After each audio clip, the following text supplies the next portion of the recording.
This episode is sponsored by Echo. Hear clearly, care confidently.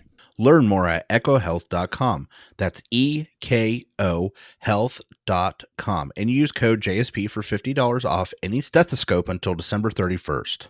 Trigger warning, in this episode, we are going to be discussing suicide. So if you or anyone you know is potentially contemplating suicide, please reach out to your primary care provider, a psychiatric provider, or call the suicide hotline 1-800-273-8255. Just Some Podcast Media. The thoughts and opinions on Just Some Podcast are of the hosts and guests and do not represent the views of organizations that employ them or they volunteer for. They are also not responsible for spontaneous black holes or nuclear wars that may occur. You have been warned.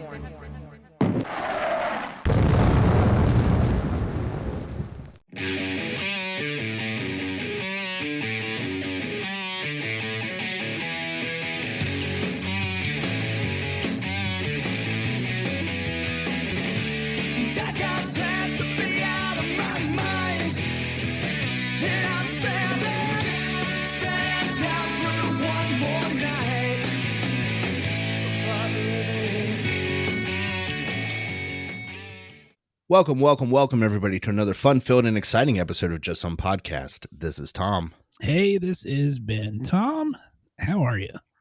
I am great. We have one of our favorite guests, or guest even. Or guests, yes. Yeah, whatever, whatever. That guy. We have one of our favorite guest hosts. Words are hard. Eric is back with us on the show tonight. Eric, if you want to say hello. Yes, thank y'all for having me. Yep, and we have another great, fun, action-packed, exciting look at It's a Wonderful Life that now I find completely depressing thanks to Ben. Okay, now, at the end of last week's episode, I said we were going to do two things. We were going to attack this movie, and we were going to ruin Christmas. Now that you've watched this movie, do you agree with what is about to happen? Okay. Well, yes, in a lot of ways, because I think a lot of people tie this movie to Christmas, but it didn't ruin Christmas for me. But this time of year, like this whole oh, people are happy. And then I watch this movie. I'm like, why?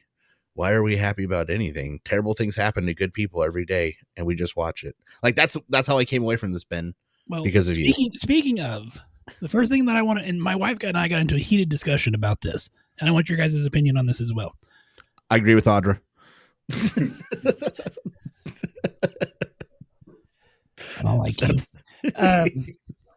This is not a Christmas movie. Oh, that is my take. Profoundly disagree. Yeah, I gotta say, well, it's certainly a holiday movie. I mean, I don't know that they do reference Christmas, don't they? Now that I think, you put up a tree. Well, yeah, they put up a tree, but I mean, okay. Here's my points. Okay. I'm gonna try to convince you guys, since you're both in that category with apparently my wife. No. I didn't say I was. I said it's hard to say it's not, though. Okay. The first half of this movie, Christmas is never referenced because it's more of a biopic of George. It's not referenced until the end. I think for it to be a Christmas movie, Christmas has to be an integral part of the story. That story could have happened any other day. That could have been a birthday party that he needed to go to. That could have been a Valentine's party that he needed to go to. There's nothing integral about Christmas itself that makes this a Christmas movie. That's my point one. Point two, the director of the movie, Frank Capra, said, and I quote, "I didn't even think it was a Christmas story when I first ran across it. I just like the idea of looking at the examination of the individual's belief in itself. The reason that it has become a Christmas movie." So it was released in 1946, and it was not a great success for the studio. Believe that. The studio accidentally let the copyright lapse. The copyright was for 28 years. Once it lapsed, broadcasters were able to show the movie royalty-free. Yeah. Started in 1974. So all these broadcasters started showing this movie in 74, which is when it started becoming more prominent. They started showing it around Christmas, hence why it has become a Christmas movie to people. I do not think it's a Christmas movie. Okay, I'm going to go officially on the record and say I believe Ben is correct. I'm going to go on the record and say that every point that Ben has made is accurate. But it's a Christmas movie. I know it's coming. Okay, I'm just going to say it. It is what it is to me, and that's what matters. And apparently a lot of other people, if they believe it's a Christmas movie too. Well, and honestly, I was going to point to that before I heard his very reasonable and cogent thoughts on this movie. That's what I associated it with. So by proxy, it is now Christmas to me. Like, that's when I watch it. That's when it is. But I mean, he's not wrong. Christmas Vacation is a Christmas movie. Yeah, it's about Christmas.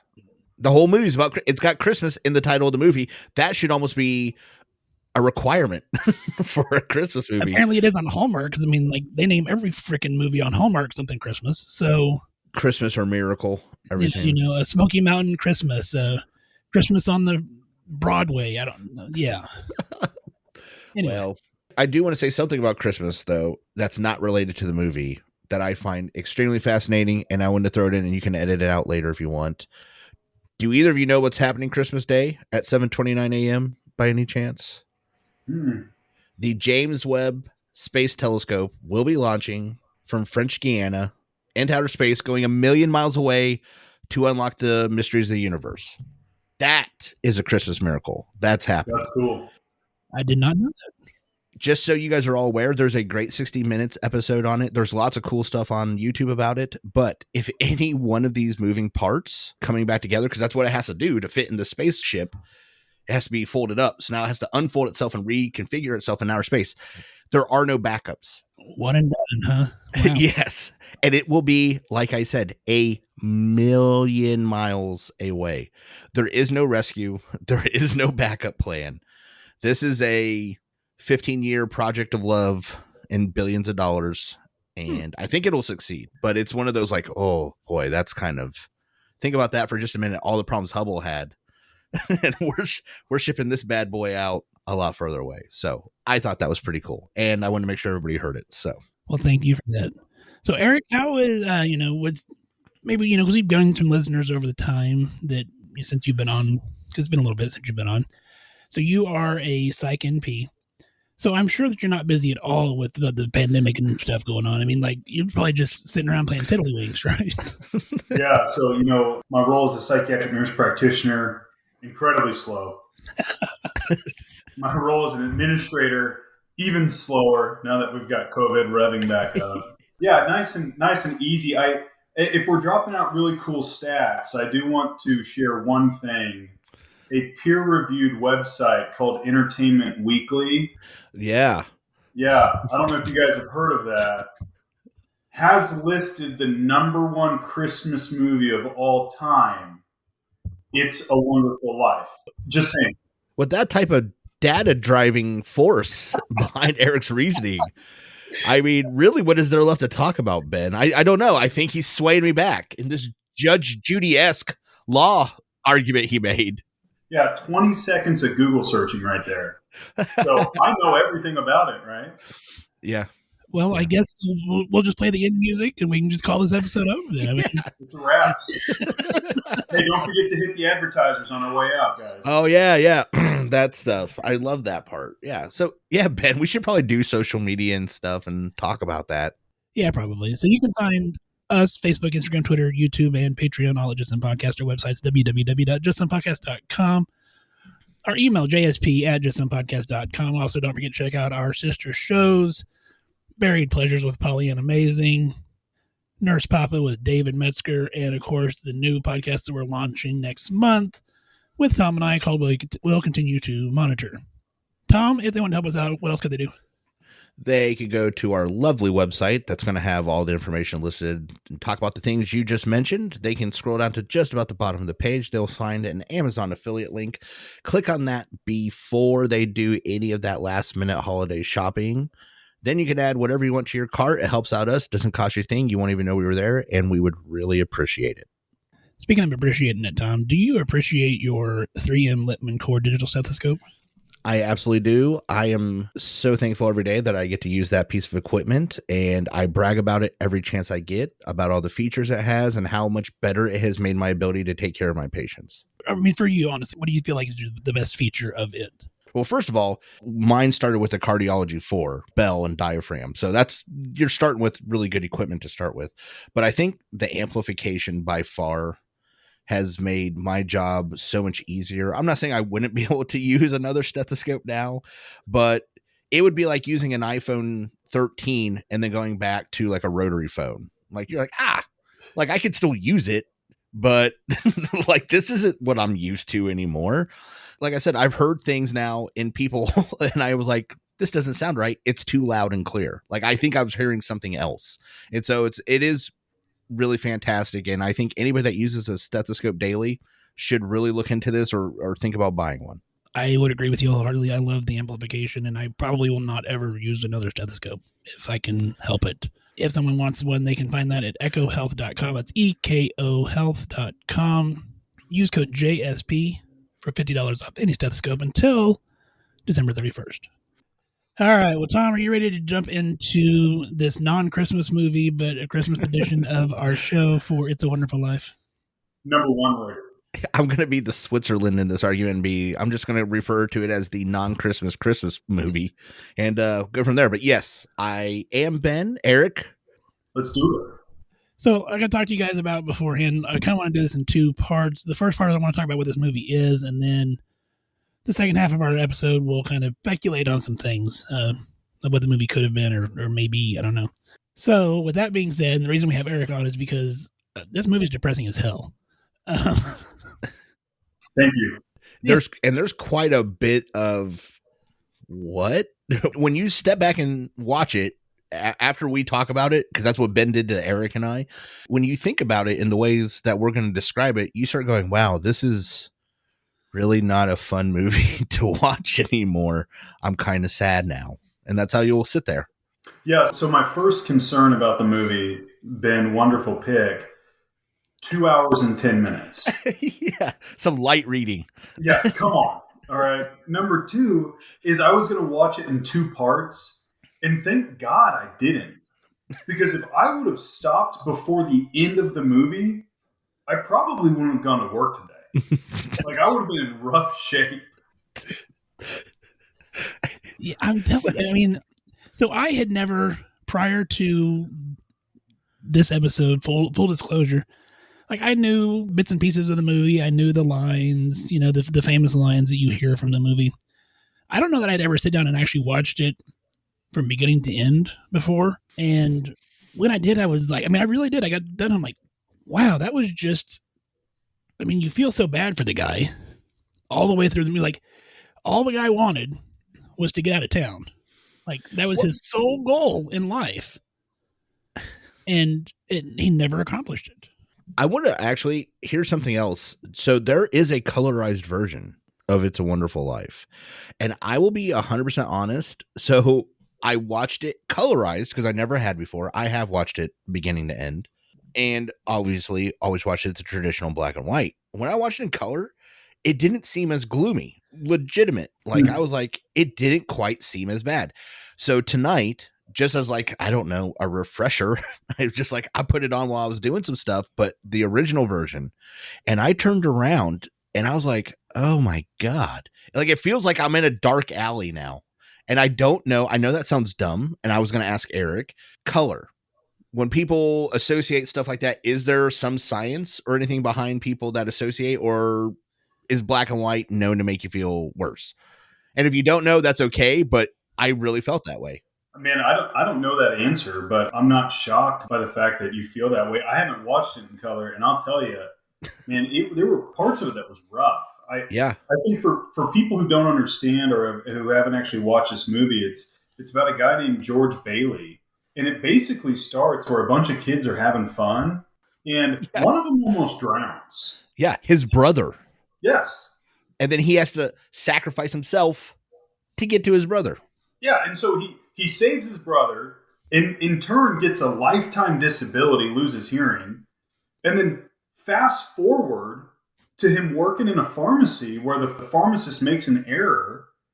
He doesn't deliver the medicine because he knew that an error was made, and then the pharmacist beats him. Yeah. Yeah. Which, I mean, you know, some of that is because I think if you look at it through 2021 eyes. Oh, yeah. To look back at a movie, you're like, that would never fly nowadays. But I mean, it was just like, holy shit. like I said, I'd never seen that part. And so like, yeah, when that pharmacist starts slapping him and then his ears bleeding and he's like screaming, I'm like, my God, like this is horrible. Oddly enough, the one thing that I was going to talk about with the color versus black and white is the part we just talked about. I'm not going to say it was easier to watch, but it almost seemed old timey, right? When it was black and white, like, oh, the guy slapped a kid. I guess that was acceptable in 1919. I don't know. Like, you know, whatever. I'm not saying I blew it off, but it just didn't seem as shocking when he was colorized and it looked like a modern, and you just see this old guy wailing on a kid. You're like, whoa, bro. Like that was my first thought was, I can't believe this dude is just right hooking this kid to his face. But I didn't have that same reaction when it was black and white. And I just thought that was weird. The rest of the movie kind of flip-flopped back and forth, but the kid getting hit in color seemed more lifelike. And so I think I had a worse reaction to watching him get hit. But that also made me think, wow, how much power did pharmacists have back in the day? They could just be like, I'll put some rat poison in your capsules, and that could have happened. George Bailey saved that girl's life. And you know what he got for it? An ass beaten. That's what happened. Yeah. So yeah, no, thanks, Ben. So glad that'll teach you kids to do the right thing. Yeah. Merry Christmas. Yeah.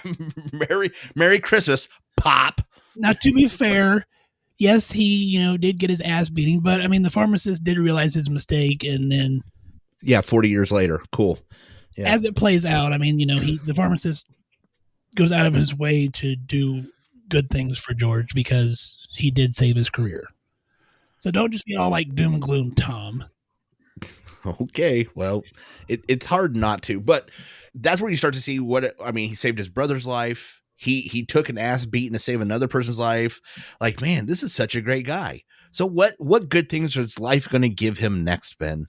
Yeah, Ben, please. Yeah, go ahead, Ben. What riches is the universe going to shower on George from the minute he's born, basically helping out everyone around him? How does he get repaid, Ben? Well, he does meet the girl of his dreams. So great. Yeah, let me talk on that real quick. So he's got this smoke show of a lady. Donna Reed. Wow. Yeah. Yeah. I mean, beautiful woman. I didn't see the colored version. One thing leads to another. He's trying to spit some game, ends up getting her naked in a bush. Yeah. Right? And you're thinking, good things are going to happen.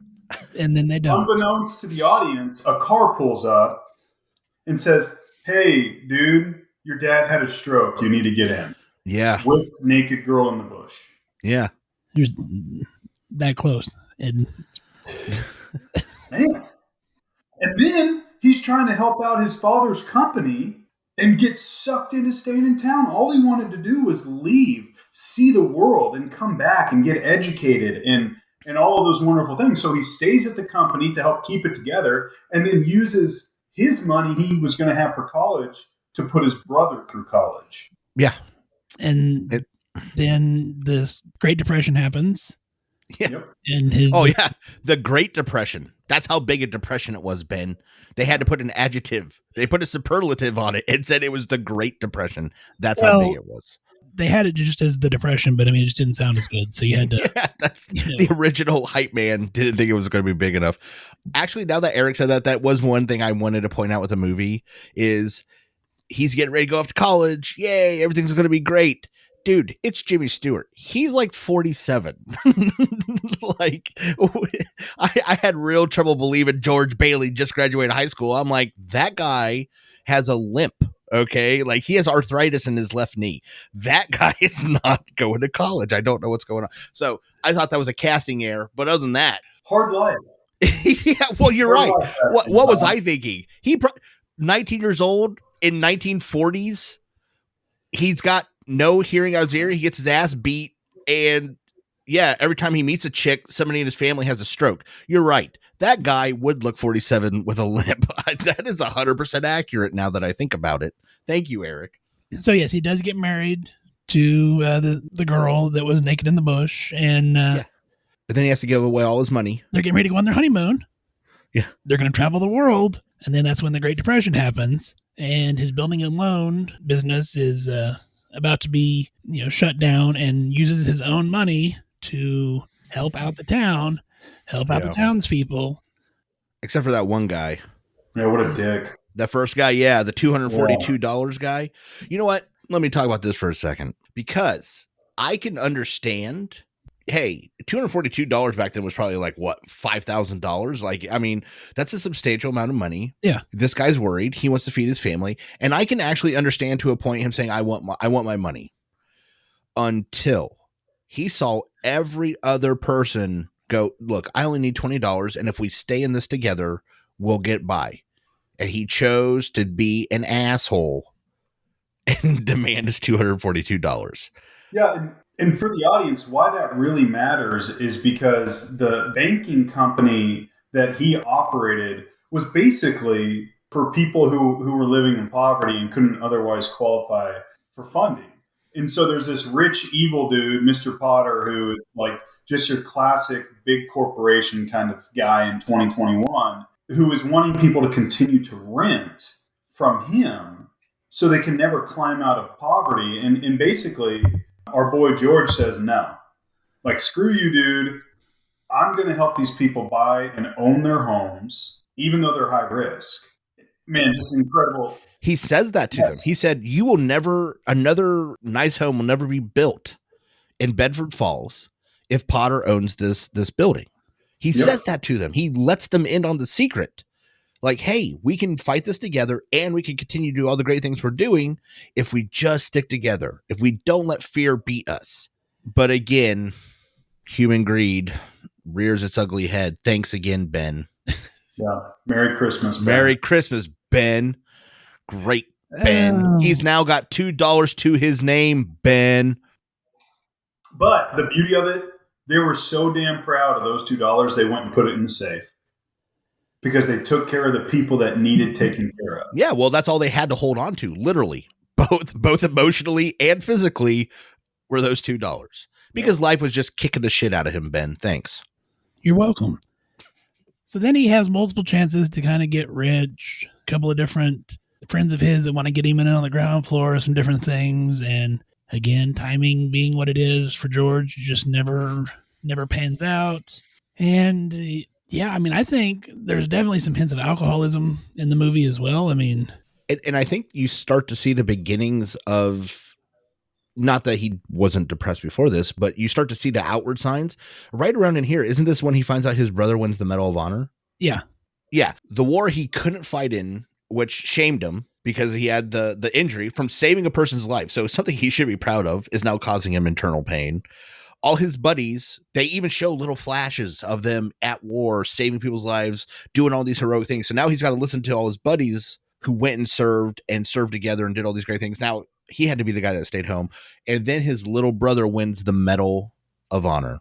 Which he's proud of. Which he is proud of for his brother. But you start to see, like, I even remember, like, after he reads like a telegram, like, he just looks at the ground like, but I wasn't there. Like, when he thinks about his buddies and he talks to them, I'm just like, my God, man. Like, that is just terrible, because he should be proud. George Bailey's a great guy.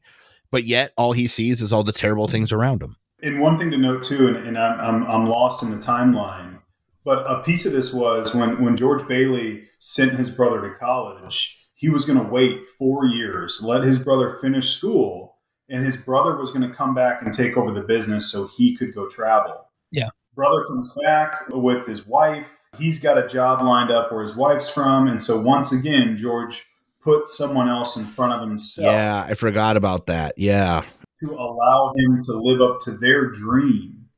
And George is at home serving, I guess, the poor. Which is something we should be saying is admirable, but poor George, geez, this guy just can't catch a break. Well, and that's an important point to think about is, I think if all of us look at it in a vacuum, all of those are incredibly admirable things. And how I started feeling as I was watching this show is I was getting more and more, I think I felt bad for George, but I was also getting more and more frustrated with his situation, right? Yeah. I think from a movie perspective, they did a really good job going through that narrative to let us feel kind of what George was probably feeling. Oh, no, I agree with you. And I think, I mean, because you get through the movie, or not through the movie completely, but I mean, as you're going through the movie, you just want one thing to work out for you. Like, you just want him to have that one thing, whether it's, finally leaving Bedford Falls or whatever. you're rooting for him, and then it just never happens. And so things are going well, right? We're coming up at the end. His uncle has an $8,000 deposit. So think back to that time frame. $8,000 is a lot of money. Yeah. That's the whole business. That Yeah. whole business is in his uncle's hands. His uncle, which I don't think we shouldn't overlook this. His uncle starts to talk a little bit of shit to this Mr. Potter guy, who's now older, really stuck in a wheelchair. So he's talking a little bit of shit to this Mr. Potter. Ends up somehow losing the envelope of $8,000 to the evil guy, and now after he's got 4 kids or 3 kids or however many he has, his house is remodeled. All of this stuff is going on. Things are looking good for him. He's going to get audited. Yeah, the bank officer's there. Yeah. 8,000 short. Yeah, that's called embezzlement, boys. Yeah, that's what Potter tells him is like, we're going to, issue a warrant for your arrest for embezzling $8,000. And for George, he sees no way out other than to get good and intoxicated and contemplate jumping off the bridge. Which obviously none of us ever want to see, but at the same time, they did a really good job of laying the groundwork. Like, you're this great guy. You've spent your entire life trying to make other people happy and helping them succeed, only for life to continually kick you in the teeth. I'm never going to say that that's the right answer, but I can certainly see how a person gets pushed to the brink when their entire life is this series of events. So that was going to be my question for you, Eric. So let's take it back to just before him contemplating suicide. Yeah. Let's play, let's say George walked into your office. What type of things are you going to potentially diagnose him with? Now, I understand you can't obviously formally diagnose because he's not truly a patient and we're just basing it off the movie. But I mean, kind of what are some things that would be going through your mind? Well, I mean, a couple things. And first of all, without giving any really detail, man, unfortunately, I've treated many Georges in my career. And you can look at his history and you can look at some of the things that he had been through and some of the down periods that he's had. And I think it's reasonable to make the assumption that he's had recurrent episodes of depression. And so naturally, the first thing that jumps out is major depressive disorder. And then, as Tom picked up on, one of the ineffective coping skills that was displayed, it was alcohol consumption. And if you look back, you really don't see a ton of alcohol use until he was really getting down.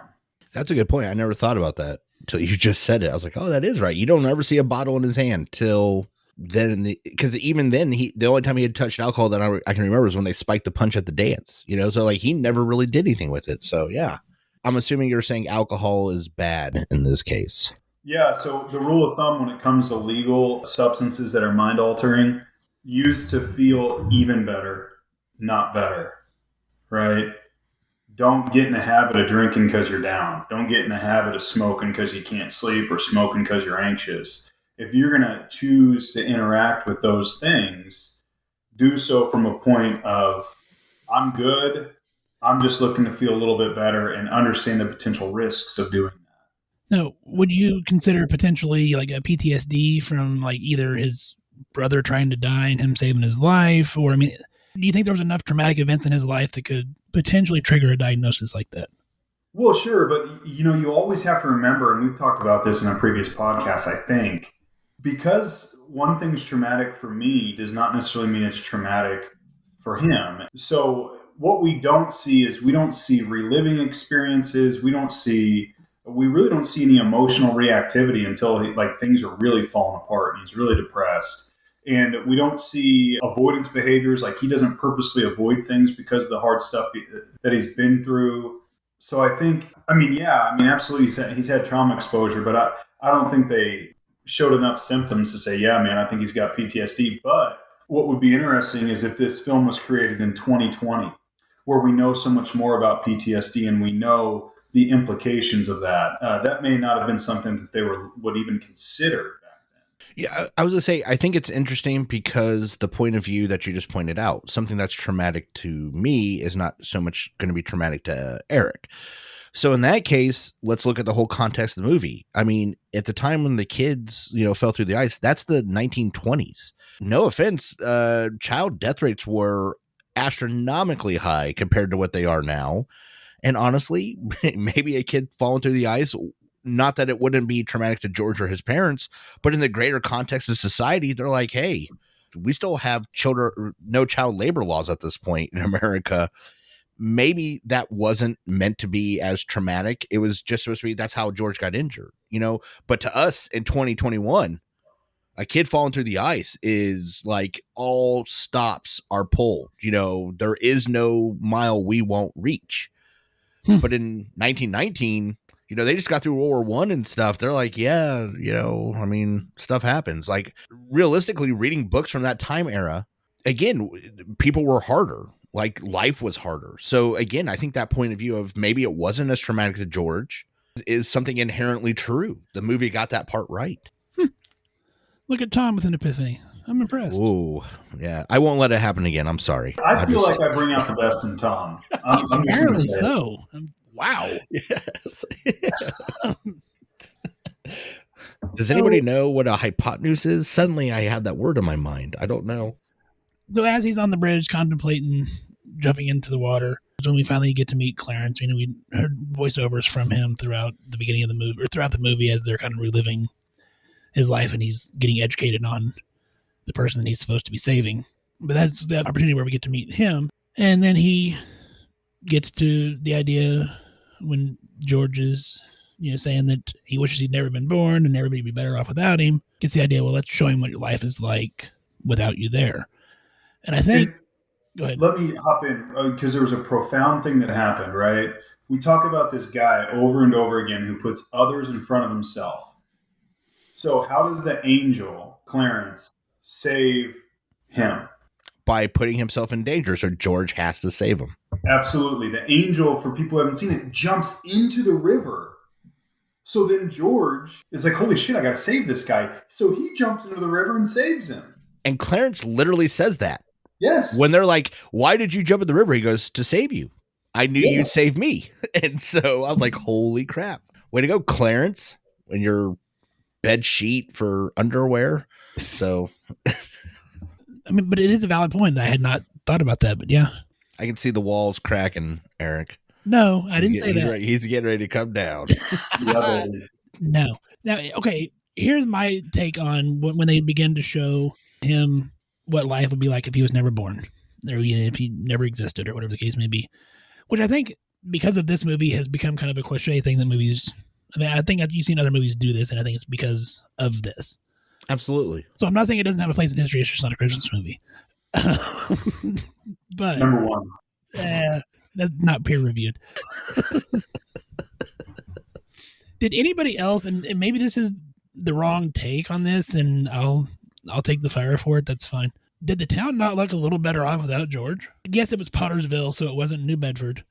But I mean, like, they got a bustling nightlife. They got all this other stuff going on. People clearly aren't living in poverty, or at least they didn't appear to be. Okay. But what happened when George talked to the people? Well, obviously, at first he was confused because nobody knew who he was, and he thought they were messing with him. Right. But every person, when they talked, or you heard them talking to each other, because there's a scene, the guy who drives the taxi cab, I can't think of his name. He was talking to some other guy, and what were they doing? They were bitching about like the prices of their house or something like that. I don't remember what it was, but the point is I was getting is, yeah, on the outside, it looked all shiny and bright, but the people were actually having worse lives. Yeah. And remember, we may have only seen the affluent people, and that's something that we can't forget. All the poor people had to leave. Yeah. And yeah. And the taxi driver himself, character said, hey, how's your wife? And he's like, she left me. Yeah. Yeah, you're right, Ben. Thanks for pointing out how great everyone was having with their wives leaving them and everyone bitching about their crippling debt. No, you're right. It must have been so much better. Did the town look better as Pottersville?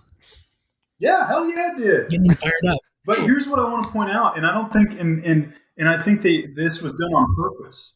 Go back and look at the movie and how many of the businesses were prostitution and strip clubs. Quite a few, and yes. Bars. And so what you saw this is just my opinion. What you saw was, yeah, things were shiny and things were bright. But if you look at as religious people would say, the amount of sin or the amount of darkness from the light and all of the not so great things that came from it. It was like evil winning out, right? It was evil winning.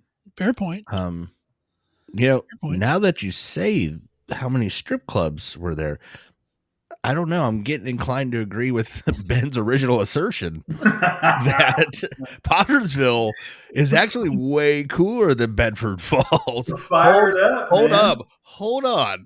I think we actually need to rewind a little bit. So, multiple bars and strip clubs on every block. I don't know. Now that Eric points it out, I gotta say, George was right. He's like the world was better without him. Okay, Sure. so show's over. I didn't Okay. say. I was just saying that the town looked.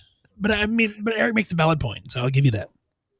To quote one of the great American cinematic events of my lifetime, The Hangover, that's someone's daughter. Oh boy. Oh, now, God. Tom. Yeah. Well, Probably need to edit that one out for the white audience. Listen. no, I said what I said.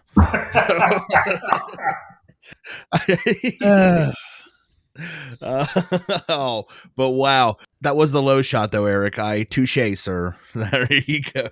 Okay, so then if your theory is correct, and Pottersville was not as good, it was bright and shiny, but it was worse than Bedford Falls. What do you think was the final nail in the coffin for George to realize that life was better with him? Because, he went to the bar and no one knew him. He got thrown out.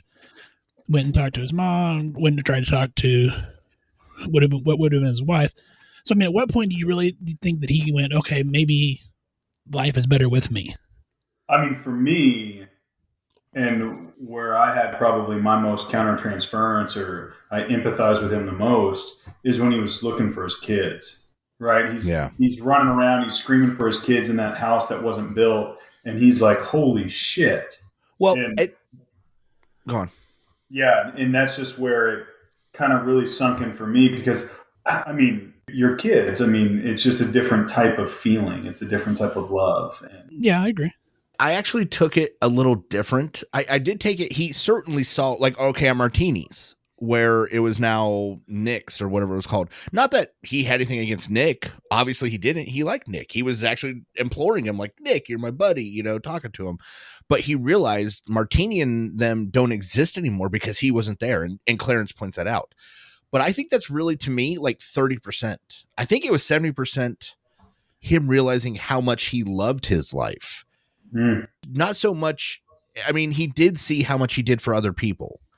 But I think Eric hit it on the head is when he sees Donna Reed. I can't remember her name right now in the movie, but when he sees his wife, Mary, when he sees his wife and she's looking at him like a total stranger, I think it was a combination. I think it was that 30% man, people really did need me around, but 70% of how much I loved what I did. And he learned to appreciate what he had, whether it was meager or not. And I think that realization is what snapped him out of it. And the reason I hold on to that strongly is because when he gets back and things are back and Clarence snaps his fingers and, he walks up to the guy and the guy's like starting to pull a thing out. He's like, yep, that's the warrant for my arrest. Thank you. Oh, you're the bank examiner. Yep. 8,000 short. Don't know what to tell you, basically, but he didn't care. That was joy. That was the unadulterated joy of a person that actually enjoys their life. And it's because he wanted to see his kids. He could not give a shit about what those guys standing there had to say. He just wanted to see his wife and kids. And when he did, nothing else mattered. And so I think it was more him learning to love what he had versus not just how much he did for everybody else. And then the bell rings and Clarence gets swings. Yeah. Well, so the town comes together because George needed help. Yeah. Spoiler alert. If you haven't seen it once since 1947. Well, I think we're beyond a spoiler alert. I think that died with the copyright. Should we do that? Should we? No, spoiler. We don't ruin it for. What if Bjorn's never seen this?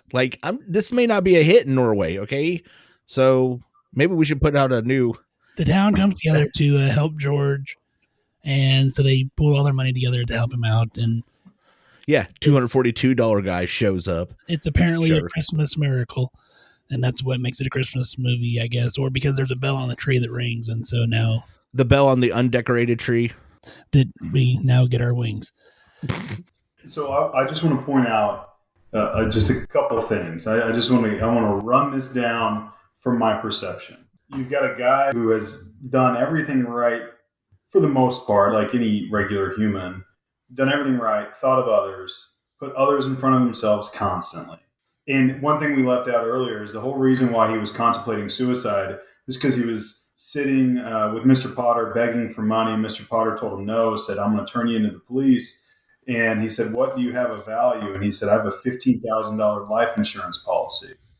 And Mr. Potter looked at him and said, "You're worth more dead to your family than you are alive." Right? God. And so I try a lot with my patients who have attempted or complete suicide. For a moment, I want to think of their perception, because what did I miss as their clinician? And you have a guy who's put others in front of him his entire life. And then he's up at this moment that he's not even responsible for. He didn't lose the money. And the last thing that he can give somebody is his life. So he could get $15,000, pay the 8 off to the bank, and his family would have 7. So I think even, people call suicide selfish a lot, and I think that's a hard line to walk. But I think in his final act, he was prepared to do that for his family. And as I'm watching this, I think to myself, what has healthcare done the last 18 months? What has our emergency room nurses, our COVID medical floor nurses, our ICU nurses, every nurse practitioner, every physician, pharmacist, medic, Respiratory therapist, insert discipline. What have we continuously done? We have put people in front of ourselves to potentially our detriment, to healthcare workers who have lost lives.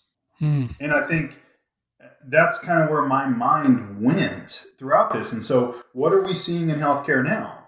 We see a lot of depressed fucking healthcare providers. 100%. We see people falling apart, people's lives falling apart, marriages falling apart, severing relationships with your children, just like exactly what happened in this story. Alcoholism, ineffective coping, and suicide. And so we need more Clarences. We also need to take a moment and say, man, let's take care of ourselves. Let's look at all the great, wonderful things that we have, and let's find a way to find a deeper appreciation for it. Because unfortunately, we're probably not going to find a Clarence in our life. So that was my take when I watched this episode. And I didn't know if it was divine intervention or what it was, but that was my perspective. Well, shit, it's a Christmas movie now, okay? That was amazing, by the way. I mean, my perspective is Ben's no longer allowed to pick movies for No us shit. to talk about. Invite me to talk about something fun every once in a while. Well, Eric, I promise. I got you. had I not picked that movie, we would not have had that monologue that I want to clip and just post, because that was so incredibly true. And it is incredibly true. Wow. I mean, that's sad and accurate and powerful. And what I hope is that people that aren't in healthcare that listen to our show hear that. And they do, Tom, and that's the beautiful thing. And here's another thing that isn't pointed out enough, and I'm sorry to keep rambling. No. George, what's the one thing he didn't do? Leave town? He didn't go ask for help. Ah, okay. Well, there's that. He wouldn't beg Mr. Potter, right? Like begging the CEO of the healthcare organization you work for, right? I mean, but he never went and asked his peers. He never went and asked the people that he was serving. He never asked them to help fill his cup. He was always giving. Mm-hmm. And man, that's where we're finding ourselves, except these beautiful things. Like when I pull up to work and one of our local manufacturing plants made a Healthcare Are Heroes poster every time I walk into my building, or those incredibly powerful videos of nurses getting off work in Europe and everybody standing out on their stoops and applauding them. in a world where we're firing, and regardless of your COVID vaccine belief, in a world where we're firing who were heroes 18 months ago, I think there are a ton of beautiful things out there. If we, you, me, everyone, are more purposeful about sharing them. And maybe that's how we find our own Clarence. Maybe that's how we be the Clarence for someone who's struggling, and we don't even know it because they're too proud to even ask. Yeah. I very rarely am I rendered speechless on this podcast, but you came on my podcast and made me stop talking. Okay, so and I'll tell you right now, I don't know in 4 years that's not happened very many times. Thanks, Ben. Merry Christmas, Ben. Yeah, I'm telling you. But again, without this movie, we would not have gotten that epiphany, and we all need to be. He's doubling down on this. Yeah. Huh? We all need to be more Clarence. We all need Clarence. to be more people that are, people need to be more people. Well, I mean, like the townspeople who had George ask for help. As you can see with the movie, I mean, everybody stepped in. So, I mean, they did. From a healthcare perspective, maybe that's what more people need to do is, I mean, I think you do see that with you lean on coworkers, you lean on the people that are around you. But I mean, we do need to do a better job of elevating each other to survive this pandemic. Agreed. Yeah. And to the non-clinical people out there, lift up your healthcare providers because we are human just like you. Even before the pandemic, when somebody would make a mistake and everybody wanted to, especially patients' families, wanted to get down on somebody, I was quick to say, you realize we're human, right? You're asking us to do incredible things, and we are usually, but sometimes we're going to fail, and that's just something that happens, and I'm sorry, and sometimes, and I don't mean for anything big. I'm talking for when people get mad that they didn't get apple juice fast enough. I'm like, well, I'm sorry that the human being that was supposed to be getting it for you was literally saving someone else's life. You're going to have to deal with your apple juice thirst for just another couple minutes. But I hope that if people listen to this and they get Eric's message, that's what is conveyed. I don't need a lot out of life. Just maybe, hey, help out a healthcare worker when you see one, or if you know one, let them know that you care. And it goes a long way. I appreciate you. Yeah. Yeah. Simple and powerful. Okay, well, can we have some fun now that I depressed everybody and... Yeah. Yeah, please. In my head, I had a whole little cutscene of me just going across America, meeting CEOs of hospital systems. And I'm like, hi, my name's Tom.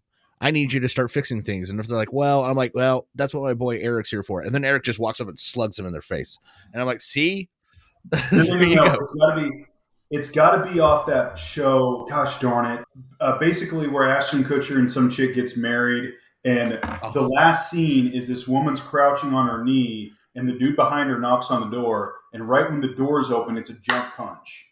And all they say is, you know why, and they walk off. I like it. See, there you go. That's what I say. Just randomly, we all take turns. Sometimes Eric introduces Ben. Sometimes Ben introduces me. But either way, it's just one of us standing there like, I need you to fix things. I need you to acknowledge what's going on and then fix things. And if they do anything but say, yes. Just jump punch. Yeah, just bam. Just do it.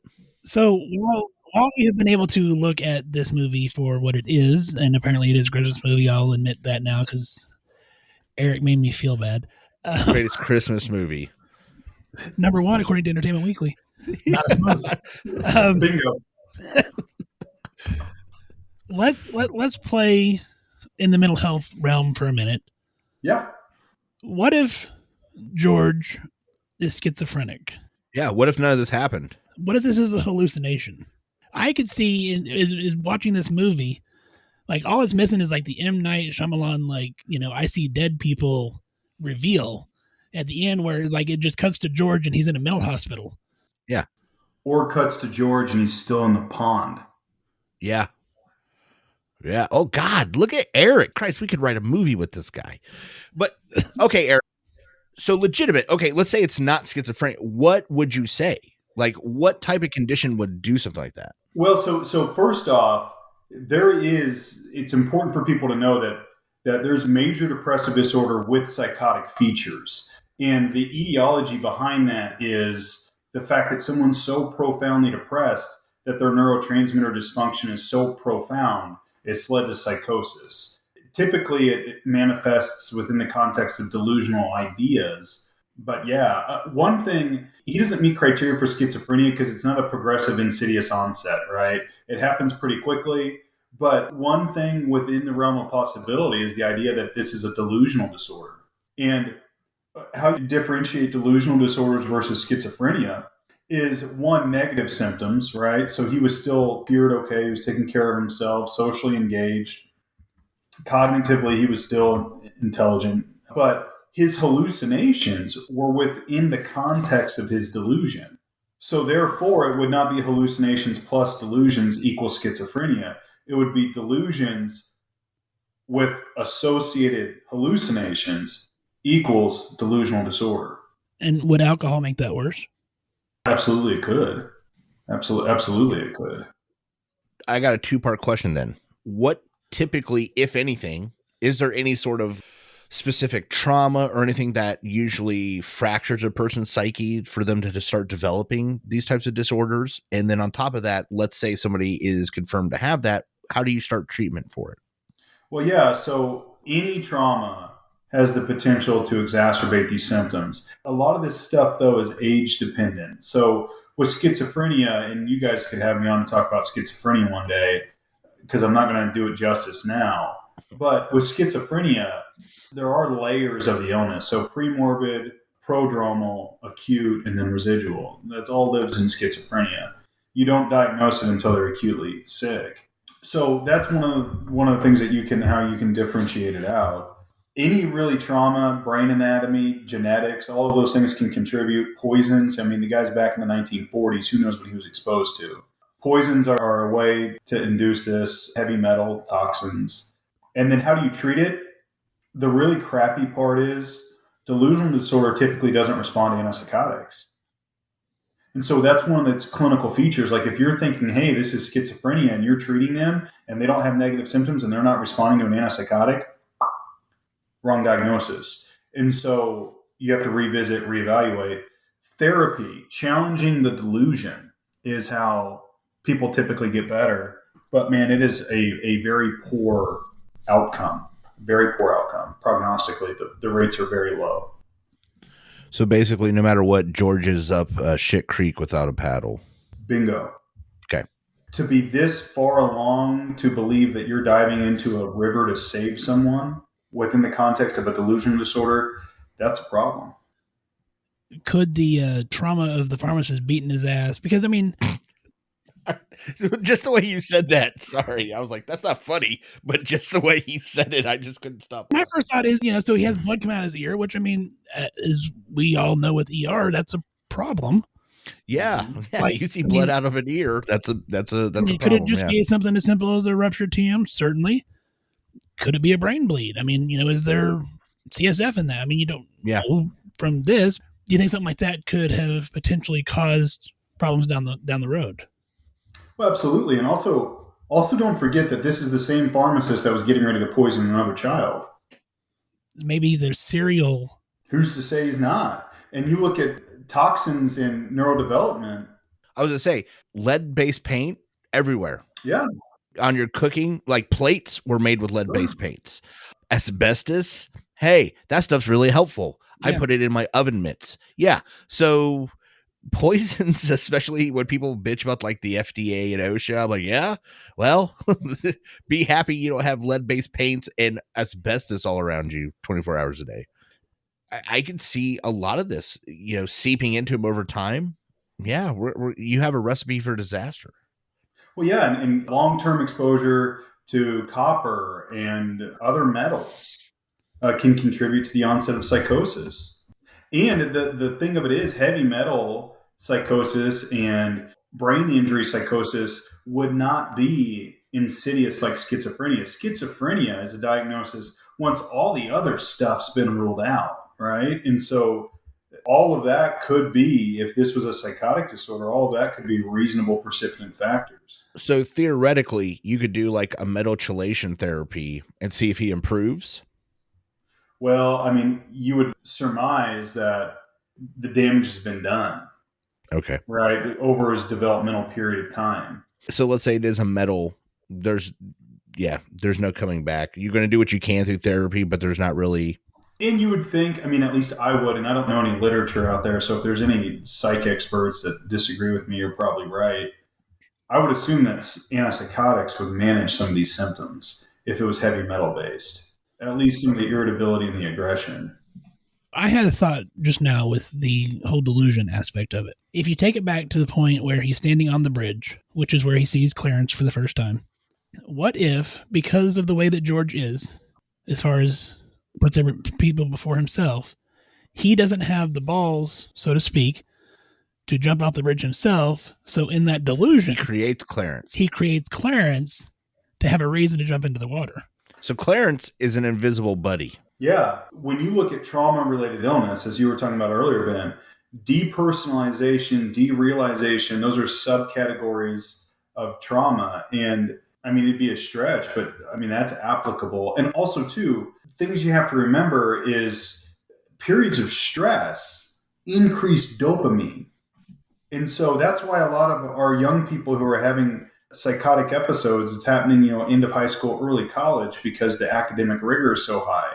This guy, I mean, he could have an acute exacerbation and become psychotic. There's also a brief psychotic disorder that's a diagnosis as well, where people will get psychotic and we don't know why, but they get better. So is it like an idiopathic psychosis? It can be. And a significant majority of people don't end up becoming psychotic again. It's like a one-time thing. That's interesting. And terrifying. And when we think about that disease, it's typically these overwhelming, crazy amounts of stress. Let's assume would Clarence be a delusion, or he would be a hallucination because he's interacting with him, right? Well, so it all depends. So if this is delusional disorder, it's all kind of wrapped up into its own thing as a delusion, because you can have hallucinations within the context of a delusion. But if it's a psychotic episode, then yeah, he would be a hallucination, standalone. Yeah. So let's just, for last shits and giggles, let's say Ben is 100% right. George just snapped. Clarence is a projection from his head. What is that? Like, is that psychosis, or would that be like dissociative identity disorder, something like that? Or is that not considered a split? Because I mean, that's a whole nother person. Yeah. So dissociative identity disorder, I will be one of those people. I'll probably offend people on the podcast. I'm sorry for the poor viewers. You came to the right place. I don't believe that's a thing. I don't think DID is an actual thing. I think it's a manifestation of trauma. I think they have depersonalization, derealization secondary to trauma exposure. But Clarence, it would be considered that it's psychosis because there's a second entity from the main person. I gotcha. I just didn't know if, like, maybe internally from his point of view, that's how DID worked. Oh, Clarence is talking for me. But I thought that would be an interesting way to think about it. Like, Clarence is talking for me because Tyler Durden's now talking to, like, now I got a Clarence. He does the talking for me. I didn't know. So do you want me to mind screw you guys really bad real quick? Sure. Yeah, well, I'm already going to have nightmares when I go to sleep now, so why not? Yeah, thanks, Ben. Merry Christmas. Thanks, Ben. Here for you. So there's this thing called folie à deux that's French. And it's French for madness shared by two, okay? Or dependent psychotic disorder. And this isn't naturally something that we see a ton of, but what if our boy George was psychotic? Okay? Okay. And then Clarence, a homeless guy sitting on the street, living under that bridge, was there. And Clarence is a passive personality. George is a very forceful personality. So that means Clarence would be dependent on George. And let's just say they have a conversation, because he goes from being somewhere else and then he's on the bridge. We don't see the events leading to him getting to the bridge. So let's just say that George starts telling Clarence, "You're an angel. You're an angel and you're going to save my life tonight." And Clarence doesn't necessarily believe it at first, but because George is so forceful in his belief, he gets Clarence to start thinking, yeah, I am an angel. And I'm going to jump in the water first, and George is going to come save me. That is some cool shit. Wow. Is there any way we can fit like Capgras into this somehow? Like, Yeah, maybe, like Capgras syndrome. Yeah. Seriously, folie à deux. I've seen it once clinically. That sounds very interesting. when somebody comes in for that, do you have to see both people to figure it out? Most of the time, the only impact that you can have is to treat the independent person. The forceful one. Right? You have to get them to start believing, because the dependent person probably has some kind of personality dysfunction that makes them so dependent that they won't change their perception because of the other. Yeah, I can see that. And you see this, Yeah. Charles Manson, one of his followers thought he was like the second coming of Jesus Christ. That's definitely that folie à deux. Folie à deux. That is fantastic. Even now, some of his people still think he is. And they've been incarcerated for decades. Yeah, and he's dead. Yeah. They still, wow. Yeah. That's impressive. That's a good way to wrap up, I think. Yeah, again, it's not often I'm lost for words, but Eric's done it a few times tonight. That's why we bring him back. They don't call him the best guest host in baseball for no reason there, Ben. So, well, Tom, is there anything you want to say? Because I'm kind of... Yeah. First of all, I fully support a international ban on Ben picking movies for us to dissect during holiday seasons, at least. Any other time, sure, but holidays, I don't know. Second, Eric, as always, thank you. You are welcome. I don't care if you contact us and we're like, hey, I'm bored. Let's do a podcast. I'm like, done. We will rearrange our schedule and get you on the show, sir. So you are always welcome at Just Some Podcast. Third, I'm going to go drink this awesome eggnog that will get you drunk off like 3 shots, and then I'm going to bed. So thank you guys for the holiday spirit that is now draining out of me like I'm hemorrhaging. You may be upset that I picked the movie and you're going to ban me from picking the movie, but apparently it's the #1 Christmas movie. So, I mean, I think I may at least had that right. By Entertainment Weekly standards, by Tom standards, it's kind of hard to beat. I mean, there's Die Hard. There's a bunch of other stuff that I would deal with. Die Hard 2. I listen to your Die Hard podcast. Excellent work. Really cultivating the minds of our trauma providers out there. Excellent work, gentlemen. Yes. Would it hurt if you fell downstairs? That's the type of tough subject we tackle here at Just Some Podcast. So this guy got shot 4 times and he is still moving. Yeah. Something's wrong. They used a small caliber bullet on a large caliber man. That's what happened there, boys. But I honestly had a great time, actually, especially learning, Eric, if nothing else, you taught me to sometimes, and I can apply this in more than just mental health issues, is what things did I miss or have I not put myself in their perspective? Like you said, George wasn't even thinking about suicide until Potter pointed out he was worth more dead than alive. This was the last act of sacrifice he could perform. So maybe this wasn't selfish. Maybe this was him trying to do what he thought was best for his family. And honestly, I will throw it out. 41 years, I've never considered that point of view. And tonight alone, I just now realized maybe I try and do it anyways, but now I feel like it's time to make a focused effort on some of the things I may treat. One of my mentors, he used to talk to patients, because when patients start to get better, they have this idea of, man, how could I have thought like that? And then there's this guilt that they were literally about to end their lives and they had 3 kids at home depending on them. But, and he used to say this, he'd say, a suicidal brain is a sick brain. It's not working. We need to help get it better. And I think if nothing else, that's where we were at with George. There was probably a bunch of other ways that he could have got out of that situation.